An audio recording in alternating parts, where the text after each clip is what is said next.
அப்பா வயதாகிவிட்டார். நடந்து செல்லும்போது சுவரின் ஆதரவை பெறுவார்.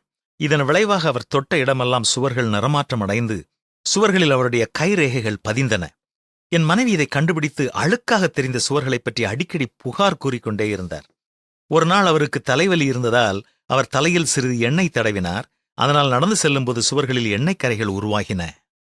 என் மனைவி இதை பார்த்துவிட்டு என்னை பார்த்து கத்தினாள். நான் என் தந்தையை கத்தினேன். அவரிடம் சற்று முரட்டுத்தனமாக பேசினேன்.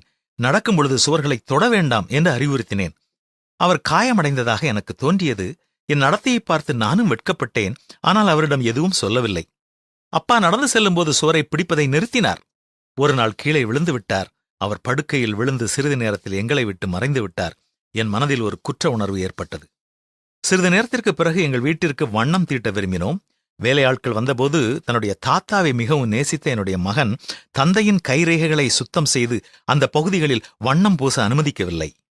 சிறுவனின் உணர்வுகளை புரிந்து கொண்ட அவர்கள் என் தந்தையின் கைரேகைகளை அகற்ற மாட்டோம் என்றும், இந்த அடையாளங்களை சுற்றி ஒரு அழகான வட்டத்தை வரைந்து ஒரு தனித்துவமான வடிவமைப்பை உருவாக்குவோம் என்றும் உறுதியளித்தனர். அதன் பிறகு இது தொடர்ந்தது. அந்த அச்சுகள் எங்கள் வீட்டின் ஒரு பகுதியாக மாறியது. எங்கள் வீட்டிற்கு வருகை தரும் ஒவ்வொருவரும் எங்கள் தனித்துவமான வடிவமைப்பை பாராட்டினர். காலப்போக்கில் நானும் வயதாகிவிட்டேன். இப்பொழுது நடக்க எனக்கு சுவரின் ஆதரவு தேவைப்பட்டது. ஒரு நாள் நடக்கும்போது என் தந்தையிடம் நான் சொன்ன வார்த்தைகள் நினைவிற்கு வந்தன. ஆதரவின்றி நடக்க முயன்றேன். என் மகன் இதைக் கண்டு உடனடியாக என்னிடம் ஓடி வந்து நடக்கும்போது சுவர்களின் ஆதரவை பெறச் சொன்னான். நான் ஆதரவின்றி விழுந்து விடுவேனோ என்ற கவலையை வெளிப்படுத்தினான். என் மகன் என்னை பிடித்துக் கொண்டிருப்பதை நான் உணர்ந்தேன். என் பேத்தி உடனடியாக முன்வந்து அன்பாக தன் தோளில் கை வைத்து ஆதரவோடு நடக்கச் சொன்னாள். நான் கிட்டத்தட்ட அமைதியாக அழ ஆரம்பித்து விட்டேன். என் தந்தைக்கு நானும் இதையே செய்திருந்தால் அவர் நீண்டகாலம் வாழ்ந்திருப்பாரே. நான் என் அறைக்கு திரும்பி வந்து என் மறைந்த தந்தையிடம் மன்னிப்பு கேட்டு மிகவும் அழுதேன். காலப்போக்கில் நாமும் வயதாகி விடுவோம். நம் பெரியவர்கள் இன்னும் இருந்தால் அவர்களை கவனித்துக் கொள்வோம்.